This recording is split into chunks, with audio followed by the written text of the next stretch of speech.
Thank you so much for joining us today for Antisemitism. Why is it still around and whose fault is it? Unfortunately, very relevant topic today. I also want to thank Temple Emmanuel in Denver and Temple Israel in New Hampshire for co-sponsoring today's program. And it is my honor to introduce my friend, Avi Posen, who will lead today's talk. Avi is the Senior Director of Israel Education, EMEA, at Unpacked for Educators, a division of OpenDor Media. His focus is on content creation and training Jewish educators around the world on how to use Unpacked for Educators materials. Avi has worked as a Judaic Studies teacher, Hillel Director, and Jewish Camp Director. He holds a master's in Jewish education from Yeshiva University in New York and lives with his family in Haifa, Israel. Welcome, Avi. Thank you so much for being here. Alex, thank you so much, and good morning, everybody. It's such a pleasure to spend the morning with people that are so devoted to continued learning, right? As Jews, we're always learners, and that never ends, and you guys are all proving that here today. Today, of course, we're speaking about a topic that unfortunately continues to be relevant in every generation, and this one is no exception to the rule. So what we're going to speak about today is, why is anti-Semitism still around? And whose fault is it? So what we're going to do is the following. Today's session is going to be a little bit unique because I'm going to speak. I'm also going to show you a couple of videos, but I also want it to be interactive. So we're going to have an opportunity at the end for some discussion, but throughout the webinar, we're going to answer the two questions that I mentioned. I'm going to share some helpful resources for all of us to continue our learning on this topic. So very briefly, Alex, by the way, you're all very lucky to have Alex at Valley Beit Midrash, who's a very talented, amazing person. I have the privilege of knowing her since we were young kids. But I, like Alex, are both from Winnipeg, Canada originally. I now live in Haifa, and I work in the world of Israel education. And like Alex mentioned, I work at a company called Unpacked. So we are a Jewish educational media company. So we have a YouTube channel with over 200,000 subscribers. We create podcasts, social media content, films, with the goal of educating, engaging, and connecting young Jews to Israel and Judaism. So I highly encourage you all. We're going to be watching two videos today that come from our content bank, but all of our content is accessible to all of you. And I'll speak about it a little bit later. But whether it's videos on YouTube, whether it's podcasts, it's all accessible to all of you. And I encourage you to check that out. So I want to start off with a couple of pictures just to get things started. I want to start off with a picture of these four beautiful people. According to the USC Shoah Foundation, these are the oldest living Holocaust survivor siblings in the world. And the man second to the left is my grandfather, Zeta Saul, who's turning 99 in 1 month. And his baby sister on the left, that's my Auntie Ruthie, who's the ripe age of 96. And on the far right is my Auntie Hanya, Auntie Anne, who is 100. And in the red outfit there is my Auntie Salcha, my Auntie Sally, who just passed away 2 months ago, a couple months shy of 102. So I show this picture to share that, in a millennia history of anti-Semitism that our people have struggled through, one thing that's been an ongoing theme in my life is constantly hearing the stories of my family and the journey that they went through, surviving the Nazis and the Shoah, and how they had to rebuild their life and the anti-Semitism that they struggled with throughout their life. I had the privilege back in 2013 of traveling to my Zeta Saul's hometown of Sanok, Poland, which is in southeast Poland, the shtetl that he was born in and grew up in. And we had the privilege of going together. He hadn't been back in 73 years. And this picture we took on the balcony of the hotel we were staying at. You can see a river behind us in that image. And that was the river that actually ended up saving his life, him and his sister's life, not his brother, not his grandparents, not his 92 cousins and aunts and uncles who were all killed in the Holocaust, but he was on the right side of that river on the day where people were transported, and that's what ended up saving his life. And we actually ended up, we put on tefillin on the balcony out in public, and it was an incredible experience to show that regardless of what we've been through, we will continue to survive and we will continue to thrive. And that message is just as relevant today as it is at any time. So I want to pull up a couple of headlines. We've all been following the news. We've all been watching TV, listening to the radio, reading the papers, online, I'm sure checking out social media. We're living in unprecedented times, right? Just 6 weeks ago, just over 6 weeks ago, as we all know, the worst atrocity, the worst massacre to face the Jewish people since the Holocaust took place. We've all heard that saying multiple times, but it's something that we can't put to the side, right? 1,200 Jewish people were murdered on October 7th, the worst atrocity against Jewish people on any day since the Holocaust. Just a couple other numbers to throw your way, right? If we speak about the famous Six-Day War of 1967, there were more Jews killed on October 7th than the entire Six-Day War. There were more Jews killed on October 7th than the entire First Lebanon War, which lasted 3 years, right? The unprecedented nature of what took place that day is something that's going to be felt for generations to come. It's going to be in every textbook. There's going to be days of commemoration, just as we put into our calendar for, Tisha B'Av and Yom HaShoah, Yom HaZikaron. This event was monumental in nature, and it's going to be remembered for generations to come. What's been so shocking about this event, and we've all been so aware of this, is that, you would think after such a horrific attack on babies and children and parents and grandparents by a terrorist organization that's, recognized by the United States, by Canada, by the Western world, you would think, oh, you know what? Maybe the world will see what Israel and the Jewish people are facing. We had maybe a day, maybe a couple of days of sympathy, but we also saw these headlines that, many of these headlines existed before October 7th, but shockingly, we've all seen that since October 7th, anti-Semitism has absolutely exploded. We all know that it's been there this whole time, but in many ways, the mask has been taken off. And we see, just in the US, anti-Semitic incidents up about 400%.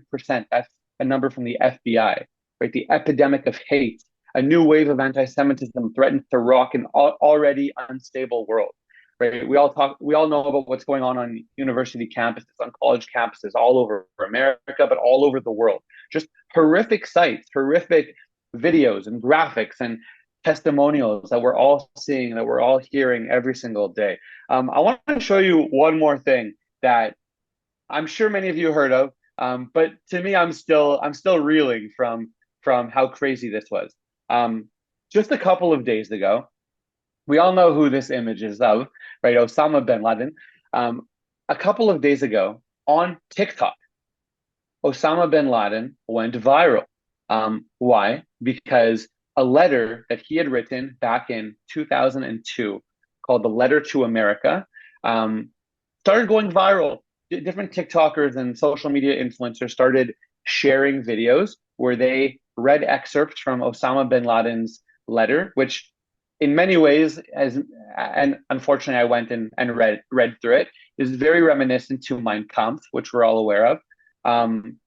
And these TikTok influencers weren't just reading it and saying, wow, what a horrible terrorist who killed 3,000 Americans on 9/11, but they were reading it and saying, look, he was right in a lot of ways. And in this letter, you can imagine the horrific things he says in this letter. One of the things he says is that the Jewish people control America, and with the money and the media, the classic anti-Semitic tropes that we've been hearing for millennia.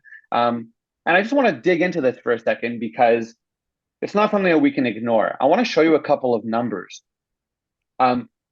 We know about Gen Z. We know that Gen Z is on social media all the time. Not only Gen Z, people of all ages are on social media all the time, but Gen Z in particular. Look at some of these numbers, and these are already from 2021. So these numbers are already a little bit old. So I imagine the numbers are even crazier now. But this study published in 2021 stated that teens spend 8 hours on their phones for entertainment purposes each day. So when it comes to social media, 95% of them are on YouTube, 67% are on TikTok, 62% on Instagram, 59% on Snapchat. And these numbers are the ones that I think are really important. 54%, more than half of teens get their news from social media, and 50% of teens get their news from YouTube at least a few times a week. Why am I pointing this out? Because if we're not aware already, social media, although it has some beautiful aspects to it, there's some wonderful benefits of having social media, connecting people from around the world, the information marketplace. It could be a beautiful thing in some ways, but it's also been a disaster in a lot of ways, because when so many people are spending their days, right, you can see here, 8 hours a day amongst teens just for entertainment purposes alone, they're spending their time in social media, which is a place that is very polarizing, where things are very black and white, very religious or secular, right wing, left wing, conservative, liberal, pro Israel, pro Palestinian, right? There isn't much nuance, there isn't much complexity, there isn't much diversity of perspectives or historical context that one can find within the world of social media. And we all hear about the algorithm of social media, and people will fall down a rabbit hole that they see a video that they like, or that they watch, or that they comment on, and TikTok or Instagram says, ooh, okay, I'll continue to feed them videos that only show this perspective. And they continue to go down this one perspective, and they don't hear other perspectives. They don't hear more context, right? They only hear a certain message coming from a certain perspective. And we can see, based off the previous slide, how scary that rabbit hole can get. It can lead you all the way to believing that Osama bin Laden was right, or other wild perspectives. Based on all of this social media content, I want to show you a couple more numbers that I'm sure some of you have seen. There's been a few studies that have come out over the last month, and this is very indicative of everything that I just mentioned, right? So this was a survey done on Americans. The question was, in general, in this conflict, right? We're speaking about the war taking place right now between Israel and Hamas. Do you side more with Israel or Hamas? Okay. We can see here from the pie chart, great, 84% side with Israel, 16% with an internationally recognized terrorist group, Hamas. That seems great. But let's look a little bit closer at the numbers here. And this is what's really scary. Right? If we look at 65 plus, 95% of people support Israel over Hamas. Great. It's even shocking that 5% support Hamas. But right, those are great numbers. Right? As we look through the numbers, they're decreasing through the different age groups. And it gets really scary when we get to the 18 to 24-year-olds, those who are spending their time on college campuses, those who are spending their time on social media, right? Only 52% support Israel over Hamas, right? This is 2023, 52% of 18 to 24-year-olds support Israel, and 48% are supporting Hamas, okay? Horrifying data. It's scary data. I think in some ways it's surprising. In some ways it's not surprising. I want to show you one more number from this study. Do you think the Hamas killing of 1,200 Israeli civilians in Israel can be justified by the grievances of Palestinians, or is it not justified? Okay, so again, we look at the numbers, 76%, 3 out of 4 say you can't justify that. No matter what your position is on the Israeli-Palestinian conflict, which of course is very complicated and it's legitimate to lean more to the left or to the right and have different opinions, that's all great. But 76% say no way that you can justify the horrific massacre and atrocity that took place on October 7th, regardless of your opinions on the Israeli-Palestinian conflict. Yet 24% say it can be justified. If you look closer at the numbers here, again, right, if you look at 65 plus, 91% say no way, you cannot justify this. But if we go to the 18 to 24-year-olds, 51% say that what Hamas did on October 7th can be justified by the grievance of Palestinians. Okay, so I want everyone to soak in those numbers, meditate on those numbers for a moment, because again, when Alex and I spoke several months ago about doing a presentation about anti-Semitism, anti-Semitism is always relevant, but today this conversation is more relevant than ever. And what I'd like to do right now is I want to show you the first video that we're going to be watching today. This video is really called, Why Does Anti-Semitism Exist? Why is it still around? It's a question that I think we should all be asking in a civilized world in 2023, when people have access to education and have access to different people. I'm going to pass it over to Alex, who's going to play the first video. Why does anti-Semitism exist? And obviously, everyone pay close attention, because I'm going to ask you to reflect in the chat section immediately upon completion of the video. So Alex, to you. If you ask most Westerners today whether they oppose anti-Semitism, most would likely say yes. And yet, whenever something terrible happens in the world, it seems like it's only a matter of time before someone blames the Jews for it. No, seriously, those are all real. The problem is not just words. It's conspiracy theories that have deadly consequences, as massacres of Jews from Pittsburgh to Paris demonstrate. At lunchtime today, a man armed with machine guns walked into this kosher supermarket and took more than a dozen people hostage. The gunman was killed, but tragically so too were 4 of the hostages. Far from fading away, anti-Jewish prejudice seems as resilient as ever. So if we agree that anti-Semitism is bad, why is it still such a big problem? That's where this series comes in. By answering some of the biggest questions about anti-Semitism, the sort that confuse many people and keep them from seeing and confronting the hate. We'll learn together how to effectively tackle anti-Semitism, what it actually is, how to recognize it, and what to do about it. Didn't anti-Semitism go away after the Holocaust? Jews will not replace us! Apparently not. Yet a surprising number of people think that anti-Jewish bigotry was stamped out after the horrors of Nazi Germany. After all, didn't we make a bunch of Holocaust movies and get past this stuff? But while it's comforting to imagine that anti-Semitism largely disappeared after World War II, it's far from accurate. And if we make the mistake of reducing anti-Semitism to the Holocaust, its most extreme manifestation, we're likely to miss much of the problem today. That's because the Holocaust wasn't an anti-Semitic exception. It was anti-Semitism's culmination. The systematic murder of 6 million Jews across Europe didn't happen in a vacuum. It came after years of religious, scientific, cultural, and political anti-Semitism. For centuries, European Jews were barred from most professions, forcibly converted to other faiths, and subjected to murderous rampages, constant expulsions, and periodic inquisitions. In other words, the mass murder of European Jewry would not have been possible without many centuries of anti-Jewish ideas and assumptions.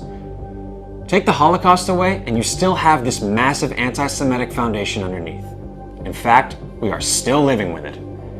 Put another way, just as slavery's abolition in America didn't end racism, the defeat of Nazi Germany didn't end anti-Semitism. The statistics bear this out. According to the FBI, American Jews are annually subject to the most hate crimes of any religious group, despite making up only 2% of the US population. Not only that, but since the FBI began tracking these crimes, more of them have been committed against Jews than all these groups combined.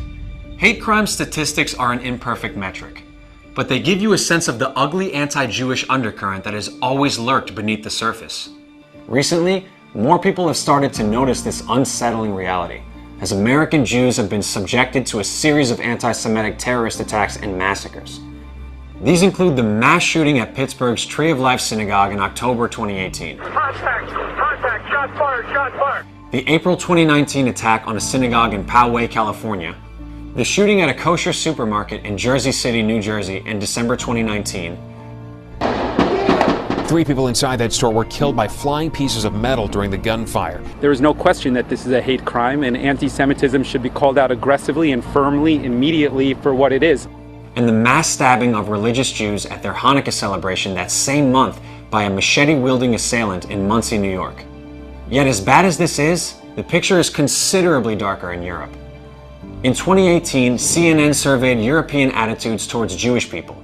They found that more than a quarter of Europeans believe that Jews have too much influence in finance. Nearly 1 in 4 said that Jews had too much influence in wars and conflicts around the world.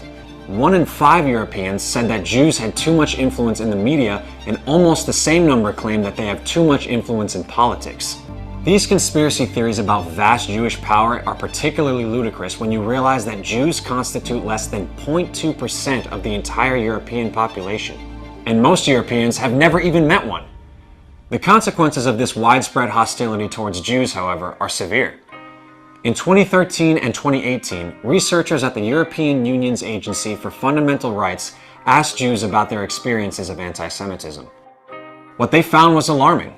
Nearly 40% of European Jews were afraid of publicly identifying as Jewish.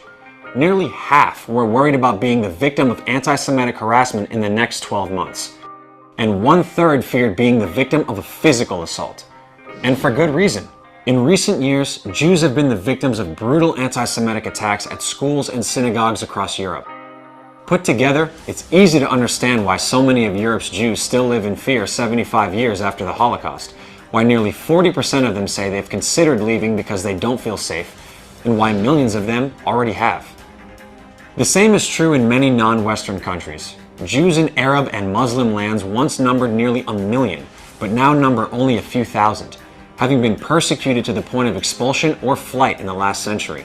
And anti-Jewish prejudice has persisted throughout the region, even in the absence of Jews. Why does this matter to us? Because if we only see and confront anti-Semitism when it looks like the Holocaust or is committed by obvious actors like neo-Nazis, we're likely to miss much of it. Which means that society will only notice the problem when it explodes into deadly violence, as in Pittsburgh or Paris, and it's already too late. Instead, we should understand the Holocaust as a cautionary tale for what happens when more common outgrowths of anti-Semitism go unchecked, and resolve to beat those back together. As for how to do that, well, first we need to settle the biggest question about anti-Semitism of all. Whose fault is anti-Semitism? Okay, so as mentioned, we will get to the answer of that question of whose fault is anti-Semitism as part of this session. But we made that video last year, a couple of years ago, and we can see how ever relevant it is. And I would say so many of the numbers that we presented in that video are so much higher today because of everything that we're seeing, not just in America, but all over the world. So what I'd love to do, it's a Monday morning. We're all waking up for a new week. I want to ask a simple question. Let's get everyone in the chat section for a second.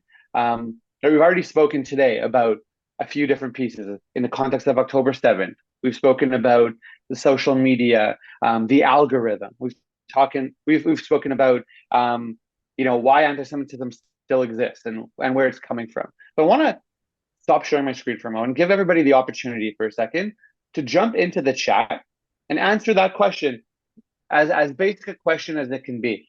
What is the best way to respond to anti-Semitism? So just click on the chat function at the bottom of your screen, the bottom of your Zoom, and you can type in a few words, you can type in an entire sentence, however much as you'd like to share, that would be great. We see the answers coming in real time. I'd also be interested, those of you who have your camera on, just out of my own interest, if you were at the rally in DC last week, can you raise your hand? Okay, so I see a few of you went all the way there. That's amazing. We'll get to that later. But here, let's look at some of the answers we have here. So Chris says education. Susanna says condemn it whenever it's expressed. Rabakaya Stern, Hoffman, build meaningful relationships with people from other backgrounds, faiths, and cultures. Great. Sarah says call it out. Remember, the question once again is, what is the best way to respond to anti-Semitism? What is the best way to respond to anti-Semitism? Steve says, be vocal. I'll give you guys a few more seconds here if you want to send in any more answers. It's a big question, and it's a question that we as the Jewish people have grappled with really for centuries, right?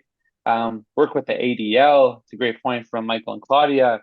Another person saying education, reach the young, not to hate, to spread love and understanding. Find a source that young people find credible to educate them. That's a great point, Margie. Strengthen the state of Israel, absolutely. Right, this question is very different these days than it was, let's say, 80 years ago or any year before that, right?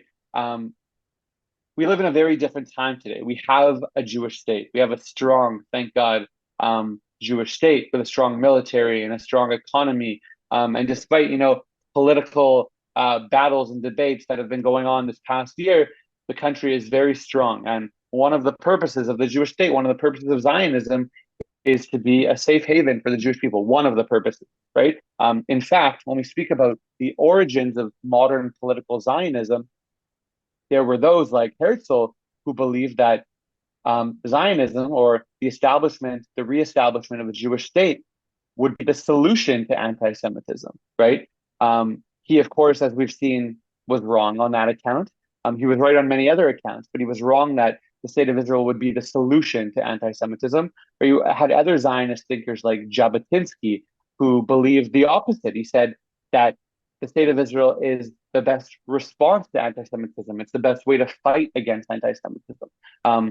Which he's got credibility in that statement too. So today we live in a very Jewish world where half of world Jewry lives in the state of Israel, and most of the other half lives in the United States.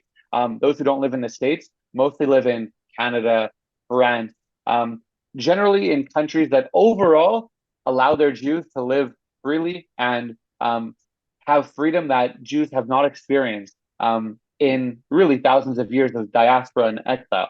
So we're living in a very different time where we have, more control over our destiny, and we're in a better situation than we've been in the past. Despite all of that, we still have an explosion of anti-Semitism, and we still need to deal with it. And these are all really great suggestions that you've recommended. Education, reaching the young, strengthening the state of Israel, building relationships with different communities. Those are all fantastic things, and all things that absolutely need to happen. So I want to address the second question of today's talk.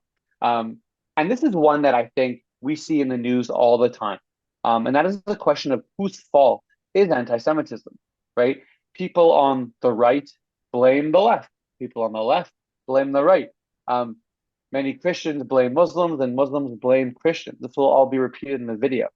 We see today, over the last month and a half, we see sort of a marriage, shidduch, between many Islamists who are anti-Israel and many on the far left, right? Two groups that generally would not have so much in common. They found something common to connect on, and that's been, anti-Israel sentiment, and in many ways, extreme showings of anti-Semitism out in public, not behind closed doors. We've also seen that at a time like this, where you see this marriage between, Islamists and far left, people on the far left, you also see people on the far right who have been emboldened. Just a couple of days ago in Wisconsin, you had, I'm sure many of you saw this, I see some people nodding, people walking around with Nazi flags, with swastikas, walking in a public square. So we see that at times like this, everybody's emboldened, and the anti-Semitism that comes from across the religious and political spectrum shows its face. So we're going to watch the next video, and again, pay close attention because I've got another question for you after. This next video that Alex is going to show you is called "Whose Fault is Anti-Semitism?" Whose fault is anti-Semitism? This is probably the most controversial question about anti-Jewish prejudice. Conservatives blame liberals, liberals blame conservatives, Christians blame Muslims, Muslims blame Christians. So who's right? Is there a specific community that drives anti-Semitism? The answer is no. That's because anti-Semitism has always been spread by offenders across the ideological spectrum. What is the worldly religion of the Jew? Huckstering, declared the godfather of communism Karl Marx in 1843. What is his worldly god? Money. Not long after, Marx's contemporary Wilhelm Marr, the right-wing German nationalist who mainstreamed the term anti-Semitism, he was for it, declared that Jews didn't share the same sense of ethics as non-Jews because they preferred to accumulate wealth. Marx and Marr didn't agree on much, but they agreed on those self-serving, money-grubbing Jews. This anti-Semitic agreement didn't just hold among political rivals. For centuries, the Christian church persecuted Europe's Jews as Christ killers and infidels, while Voltaire, the Enlightenment's sharpest critic of the religious establishment, repeatedly assailed Judaism, calling Jews an ignorant, stupid people. These examples are just the tip of the anti-Semitic iceberg. Throughout history, people with entirely opposite worldviews, from Nazi Germany's Adolf Hitler to the Soviet Union's Joseph Stalin, have somehow found a way to agree on one thing: persecuting Jewish people. On the surface, this is pretty confusing. But it makes sense when you understand that anti-Semitism predates our modern categories and stems from something far more fundamental: the human inability to tolerate difference. Jews are the world's oldest minority that has refused to conform to the majority culture. For thousands of years, Jews have persisted in their unique practices and traditions. They were too stubbornly Jewish for religions like Christianity and Islam that sought to convert them, too religious for atheists and free thinkers like Voltaire, too closed off and clannish for the internationalist left like the communists of the Soviet Union who put Jews in gulags, and too worldly and widespread for the nationalist right who slurred them as corrupt cosmopolitans undermining the state. As an ever-present minority, Jews have been perpetually scapegoated for the majority's problems, constantly cast as untrustworthy and accused of serving their own interests at the expense of society's. In the biblical book of Esther, the villain Haman tells the king, "There is a certain people dispersed among the peoples, who keep themselves separate. Their customs are different from all other people, and they do not obey the king's laws. It is not in the king's best interest to tolerate them." This 2,000-year-old expression of anti-Semitism could have been written yesterday. Take this recent broadcast by True News, a right-wing Christian news outlet that was accredited by the Trump White House. That's the way the Jews work. They are deceivers. They plot, they lie, they do whatever they have to do to accomplish their political agenda. Now listen to this 2015 interview with Jewish Senator Bernie Sanders by Diane Rehm on NPR, the polar opposite of True News. You'll recognize some familiar themes. Senator, you have dual citizenship with Israel. Well, no, I do not have dual citizenship with Israel. I'm an American. I don't know where that question came from. No, I'm an American citizen, period. Jews sought to escape their minority status by founding their own state, Israel. But now anti-Semites just accuse Jews everywhere, like Sanders, of disloyally working for Israel as part of a global conspiracy to control non-Jewish countries. These insinuations find their way from the internet into everyday interactions. Mr. Cardin looks like a regular white guy, nice guy, whatever, but in actuality, he's a Jewish white guy. And if the public was informed of that by C-SPAN, I think they would take his comments differently. Because this guy is Jewish, that means that he is concerned about Israel. Eric, I want to give the congressman a chance to respond to that. I normally am pretty tolerant to people who ask questions, but I'm not to your assumption. I take great offense to that. This country, our loyalty is to America. Our concerns are to America. As they have throughout history, conspiracy theories about Jews undermining society have deadly consequences. In 2018, a white supremacist named Robert Bowers, who claimed Jews were scheming to replace whites with brown immigrants, massacred 11 worshippers in a Pittsburgh synagogue. In the years that followed, another white nationalist attacked a synagogue in California, while black extremists with entirely different worldviews shot up a kosher supermarket in New Jersey and stabbed religious Jews at a Hanukkah gathering in New York. The point here is not that anti-Semitism exists equally in all these communities. It's that no community is immune to anti-Semitism because no community is immune to the instinct to stigmatize difference. Nowhere is this more apparent than Europe, where Jews surveyed from Spain to Sweden report experiencing serious anti-Semitism from all directions. This testimony reflects real-world bigotry.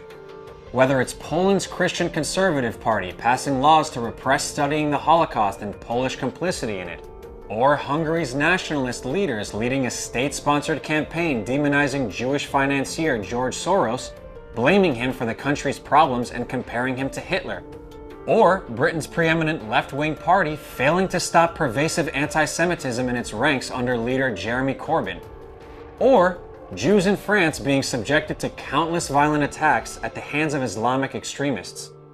As you can see, anti-Semitism is the ultimate equal opportunity offender. So why does anti-Semitism continue to flourish across the spectrum? The answer is simple. People only tend to police anti-Jewish bigotry when it comes from the other side, not their own. It's understandable why this happens. After all, it's much easier to condemn the prejudice of people you already despise and disagree with. It's a lot harder to speak up when the bigotry is coming from your friends and allies. But think about it. Where do you have the power to make change? Among your friends or among your enemies? In your community or in someone else's? Yet too often, our national conversation about anti-Semitism consists of people trying to bounce anti-Semites from parties they weren't invited to.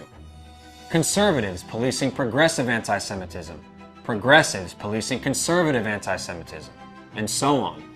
You don't have to be an expert in anti-Semitism to see why this doesn't work.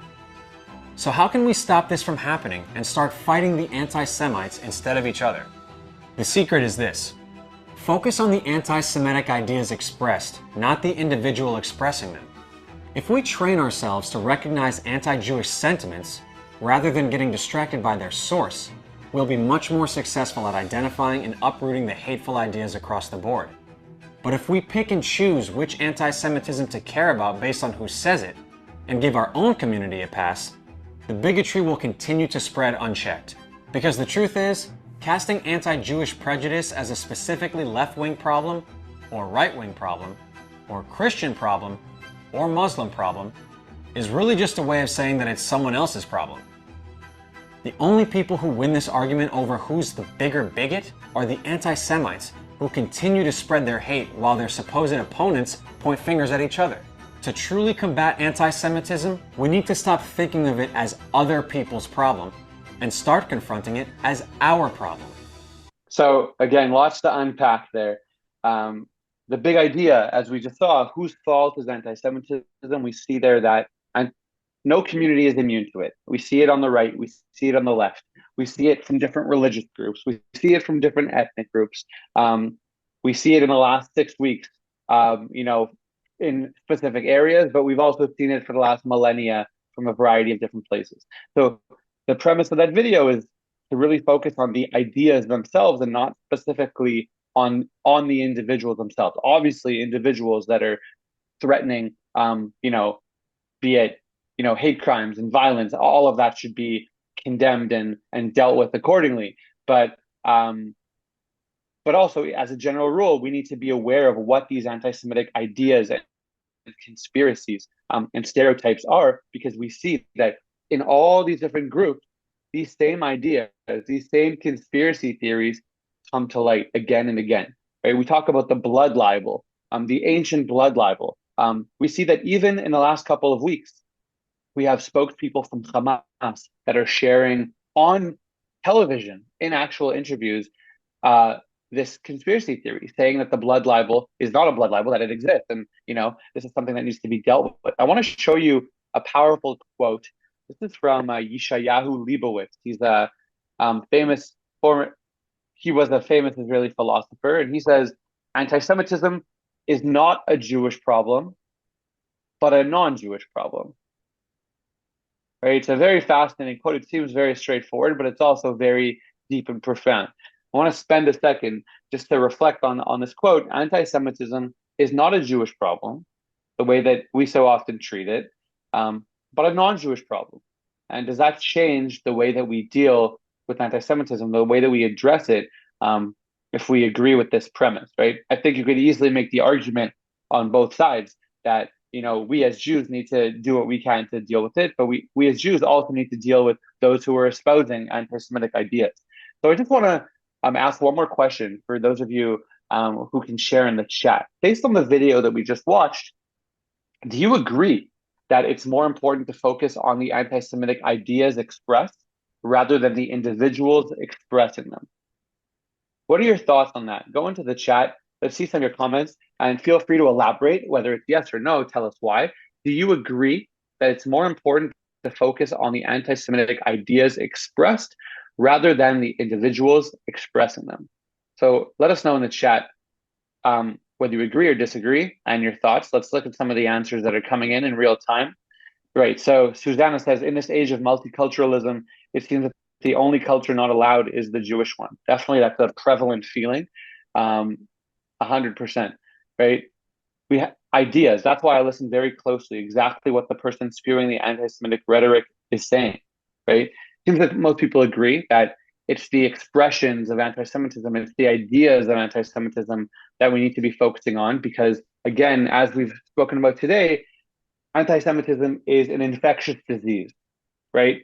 And for millennia, whether we wear masks or not, it spreads. It spreads, and people of all backgrounds, unfortunately, are infected with this disease. It's passed down, generation to generation in many places, and unfortunately, as we've seen, it doesn't seem to be going anywhere. Okay, so with that, what I'd like to do is we've spoken about why is anti-Semitism still around. We've spoken about whose fault is it. We've spoken about some of the contemporary issues and manifestations of anti-Semitism today, both in Israel, in the U.S., and all over the world. I just want to read out. Sarah has a great comment here. In calling out anti-Semitism, it's calling out the words, the language, the falsehoods, and not about shaming the individual, which only causes entrenchment. Sarah, that's such a fantastic point, because I think so often today we get too busy with labeling things or labeling people anti-Semitic, which often is an extra turnoff. I like the word you use there, entrenchment. So instead of doing that, focusing on the ideas, the language itself. Very great. Okay, wonderful. And I see there's a great question from Harvey. We're going to get to the Q&A in a second. But I want to share a couple of fantastic resources with each of you. I mentioned at the beginning that I work at a place called Unpacked. So on YouTube, I shared the link in the chat earlier. Maybe Alex can send out the links afterwards to the group. But on YouTube, we have hundreds and hundreds of videos about anti-Semitism, about Israel, about the Israeli-Palestinian conflict, about current events in Israel, about Jewish history, about Jewish peoplehood, about the Holocaust. We have hundreds of videos with millions and millions of views that are accessible to all of you. You can all go to Unpacked on YouTube and check out these videos. And we also have podcasts. If you are podcast listeners, actually right now, according to the charts that we have, the top Jewish podcast in the world is a podcast called Unpacking Israeli History, which is one of our podcasts. And we have 6 seasons of this podcast. If you want to take a deep dive into the major moments or the less well-known moments or the controversial moments in Israeli history and what's led us to today, I encourage you to check out Unpacking Israeli History. But what I want to show you specifically, because today we're speaking about anti-Semitism, is the following. I showed you 2 videos today. Why is anti-Semitism still around? And whose fault is anti-Semitism? This is part of a 6-part series that you can find on YouTube under Unpacked. And we have other videos there called Is Criticizing Israel Anti-Semitic? Do Jews cause anti-Semitism? Can Jews be anti-Semitic? Is anti-Semitism still relevant? How does it affect the societies in which it exists? So I encourage you to check out the rest of those videos and a few more videos we have on the topic that you can watch for your own education, enjoyment, entertainment, but you can also share this with family, friends, colleagues, those who you know. We have a number of videos that are, anti-Semitism themed. So, we have a very important video about the Caesar theory, which I'm sure many of you are familiar with, something that comes up a lot these days, that essentially makes the argument that today's Jews are not the real Jews, that we descend from a kingdom called the Caesar kingdom in Europe, who converted en masse to Judaism, and we are the descendants of those, which of course has been proven both genetically, scientifically. There's no shortage of evidence that this theory is false. This theory completely disregards so much of world Jewry that isn't even stemming from Ashkenaz, right? Sephardic Jewry, Mizrahi Jewry, Ethiopian Jewry, Yemenite Jewry, Jewry from India, and the list goes on. We, of course, also created a video about the classic stereotype, are Jews rich? Are Jews white? Right? We speak about intersectionality, something that was mentioned in the comments a moment ago, that, these days we have sort of a hierarchy of different groups based on their victimhood. And although Jews are by far the religious minority that has the most religious hate crimes against it, both in America and Canada and Europe and many other places, unfortunately, one of the stereotypes that exists out there is that Jews are considered white people. That, of course, disregards the entire history of the Jewish people, that, in whatever country they lived in, they were not considered part of that country. It also disregards Jews who don't have white skin, which is a large percentage of world Jewry. But that is a very dangerous, essentially, worldview that puts Jews at the bottom of this intersectional totem pole, and they don't get the respect that they deserve. They aren't seen as a victim like other groups of victimized people are. Right. There's also a video about were Jews expelled from 109 countries, which is an anti-Semitic conspiracy theory that exists all over the internet. So we do a deep dive into that. The origins of anti-Semitic stereotypes. Are Jewish nose is a real thing. All of that. So we create a lot of content about a variety of topics relating to the Jewish people in Israel. But this is some of the content that I wanted to direct you towards, specifically when it comes to anti-Semitism. So I have one more quick clip that I'm going to show you, but I'm going to save it for the end to give us a little bit of inspiration. So at this point, I'm going to stop sharing my screen, and this is a great opportunity. If you have any questions, feel free to throw those questions into the chat. I don't know if it's okay to unmute and share your question that way, whatever works for you. Happy to answer any questions that people may have. Thank you so much, Avi. Yes, we'd love to open it up. If you would like to unmute and ask a question, please feel free to raise your hands and we can call on you to speak. And I see there were also, I think, 2 questions that came in the chat already. So maybe we can do those first and then open it up to others as well. Excellent. Sure. So let's start with Margie's question. When trying to change opinions of people who hate Jews, how to get through to them? They aren't inclined to believe anything we say. Yeah, listen, Margie, that's a heavy duty question. And, we've seen that in the last 6 weeks specifically, in the sense that, we always speak about horrific Holocaust denial. What we've seen in the last 6 weeks is we've seen a form of Holocaust denial in real time when it comes to what happened on October 7th, right? We have this horrible atrocity that takes place. We have video footage. We have images, we have eyewitness testimonials. We couldn't have more evidence of what took place on October 7th. Yet, within days, what is the story in much of the world and in the news? Were babies really beheaded, or is that something they made up, right? As if to say that even if that hadn't happened, which it did, and there's plenty of evidence to show for it, what kind of question is that? Is that a question saying, were they really beheaded? Instead, they were just all burned alive, or they were all murdered in other ways. Such ridiculous questions, right? We saw that yesterday. Again, not to get political, because that's not what this is really about today. But we got to talk about what's going on in the world.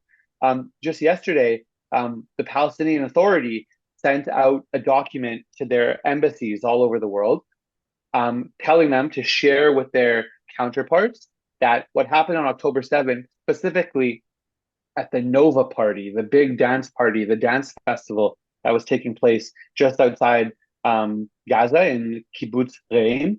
What did this document say? It said that Hamas did not kill any of those civilians at the party, that it was Israeli helicopters that killed all of those people, and that Israel's trying to cover up what happened, right?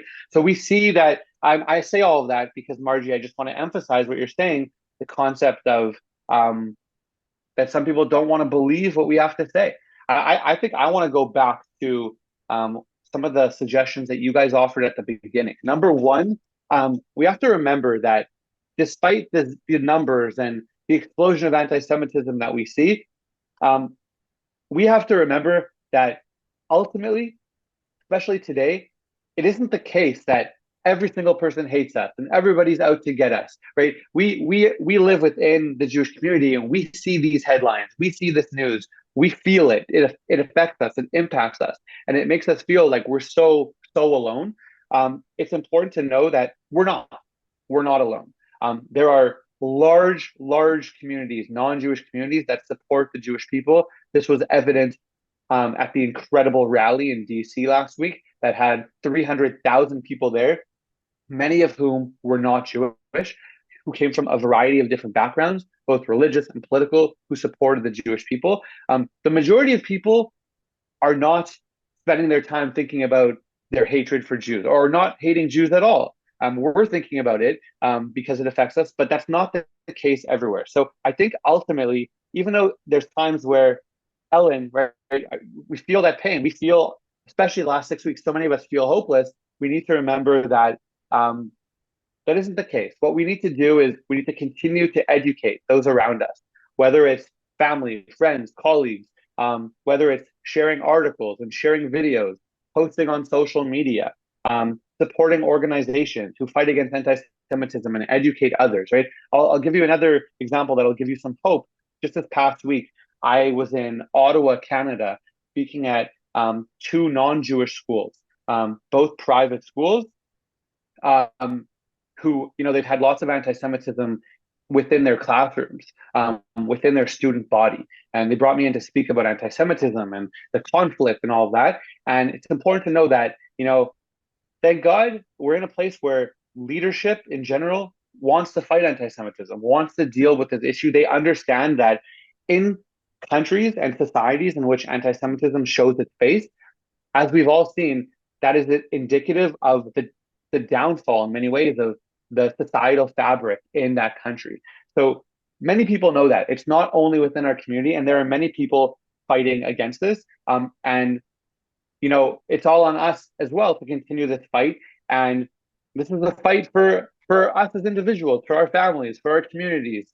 And we can't rely on anyone else to do the fight for us, even though there are others. We need to continue to fight and be proud of who we are and defend who we are and share education. And as mentioned earlier, develop relationships with people from other communities. Even we're a small number in every country that we live in. In America, we're 2% of the population. In Canada, 1% of the population.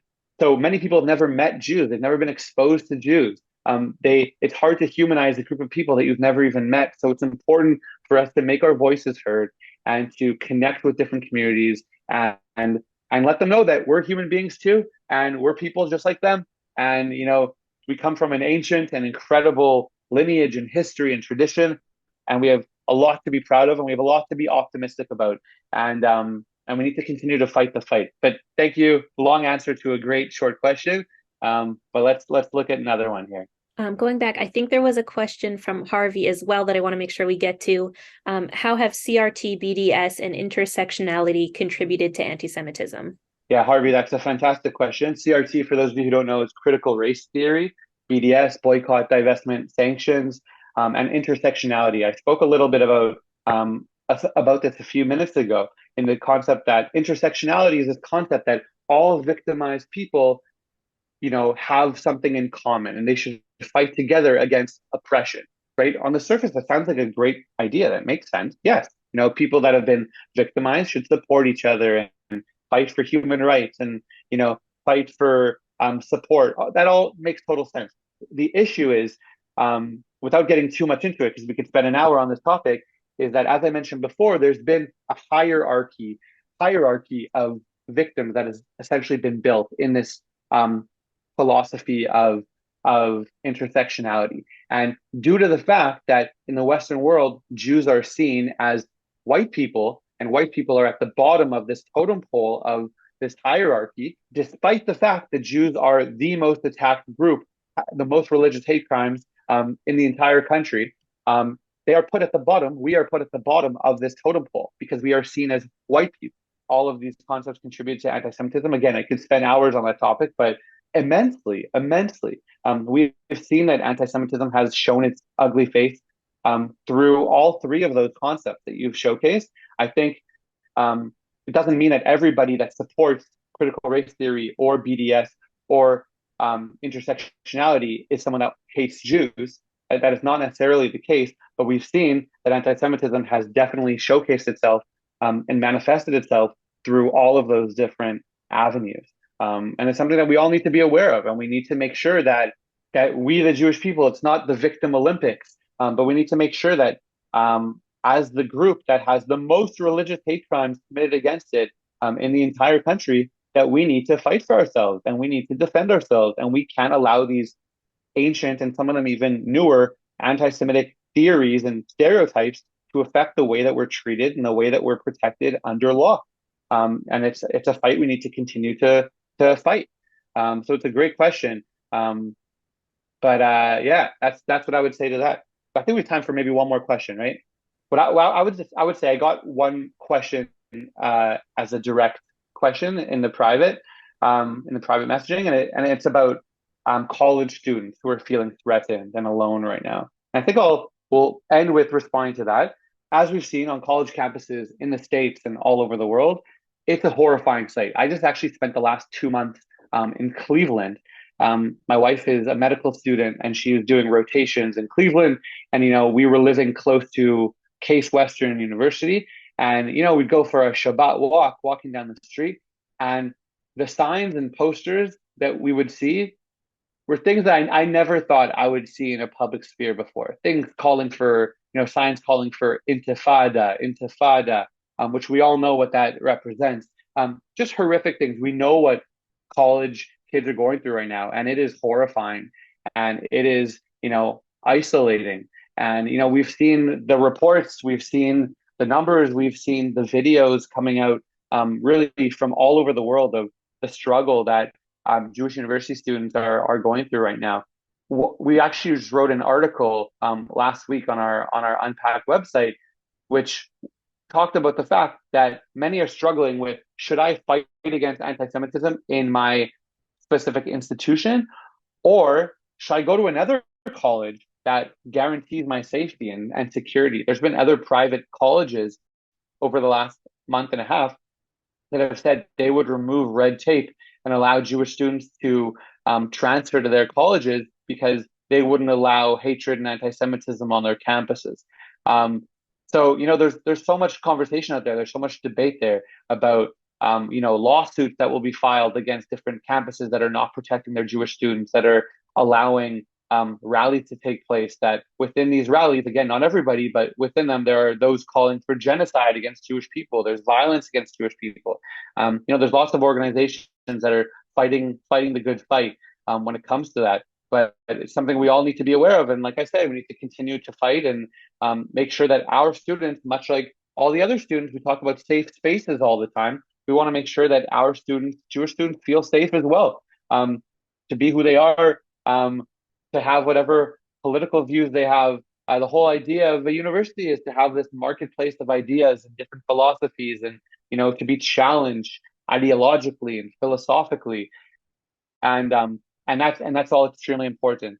So I want to end off. I know we have to run in a second. I want to end off with one short 1 minute long video that I will show you. One thing that we've been producing every day since October 7th on Unpacked social media, on Instagram and TikTok, are videos of positivity, videos of heroism, videos of courage, videos of strength. Because at a time like this, where so many of us collectively feel such heaviness and such loneliness and such despair, it's important to know that there's so much positivity taking place, both in the Jewish world and outside of it. Last week we saw, the largest rally in Jewish history, 300,000 people in DC rallying for the Jewish people, for the release of the hostages, against anti-Semitism. Just yesterday in France, there were 200,000 people who came to protest against anti-Semitism, mostly non-Jewish people, right? There are a lot of supporters out there, and we cannot forget that, and we need to know that we are not alone. And I want to show you this short clip, which hopefully will give all of us a little bit of chizuk, a little bit of strength going into the week. So let's check out this video. Are you ready for a moment of strength? Let's go. Here's your daily dose of inspiration to raise your spirit. Even in the wake of the deadliest atrocity in Israel's history, the Jewish people and the state of Israel continue to live. A baby born in southern Israel following the tragic massacre at Kibbutz Be'eri was named Be'eri. Couples who needed to postpone their weddings due to being called up to reserve duty still got married on their bases. Soldiers on the front lines have participated in life cycle events from their phones, like this one, who joined his son's Brit Milah from afar.